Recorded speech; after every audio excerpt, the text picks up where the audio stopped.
Matthew Weaver is a former Portland mountain rescuer. He has performed search and rescues like the one going on right now on Mount Hood. He joins us now live from Portland, Oregon. Mr. Weaver, thanks for being with us tonight. Thanks for having me. You have some pretty incredible stories that you have lived through and survived search and rescue efforts that you've been a part of, a successful one in 2003 as well. Tell us, what are your thoughts now as you assimilate all the information, collect it, and assess what the likelihood is now for the survival of these two other men? Well, you know, as time goes on and the fact that no one has popped their heads out of any snow caves to signal helicopters and such, the likelihood is going down day by day. There's still definitely a chance that they're out there alive, but it does surprise me that if they were in really good shape, they wouldn't have tried to signal any of the helicopters at this point. However, it's a huge mountain. There's chances are they may have made it down to the timberline and might not have been able to get a good visual to the helicopter pilots. There's any number of possibilities that could be happening right now. Yeah, and right now, Mr. Weaver, we look at tomorrow as a brand new opportunity to rescue and save those two men. Thank you so much for being with us tonight. And mountain climbing is an extremely popular and fulfilling activity, but it only takes one false move or unpredictable turn of the weather for something to go terribly wrong. Let's take a look. Each year, thousands of thrill seekers push themselves to the limit, climbing some of the tallest peaks in the world. The vast majority of these outdoor enthusiasts make it off the mountain without incident. But every now and again, calamity strikes, and climbers may find themselves stranded. Whenever this happens, brave volunteer rescuers mobilize for a race against the clock.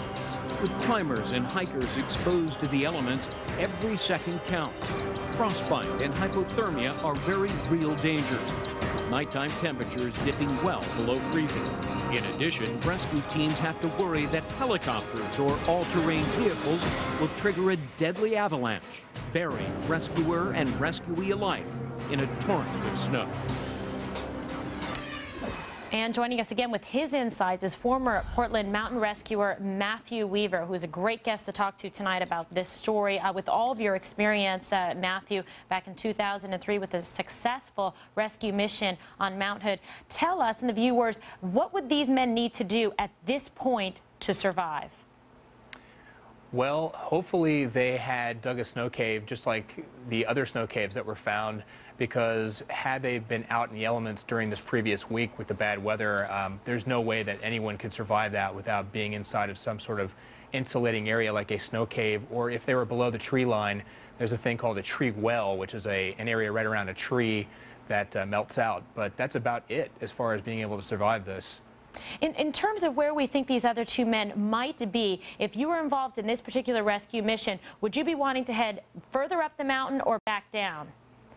Well, I think the summit is pretty much been taken care of. There were rescuers up there all day, and the snow cave was within 1,000 feet or so of the summit. My guess would be that the searchers are going to follow the ridges and drainages of the mountain from the north side and the south side. Chances are, if the climbers went down the north side, which was their original climbing route, there's a couple of areas they could be, and on the south side there's a number of places where they could have wandered in the whiteout conditions.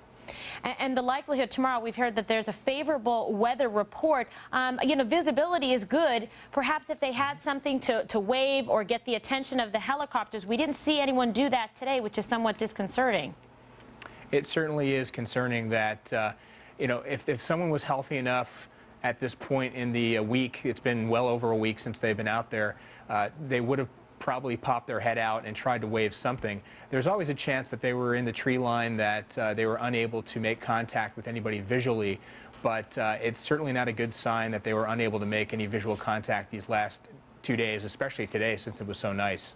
All right, and Matthew Weaver, I want to thank you for joining us tonight, all that helpful information. Thanks. And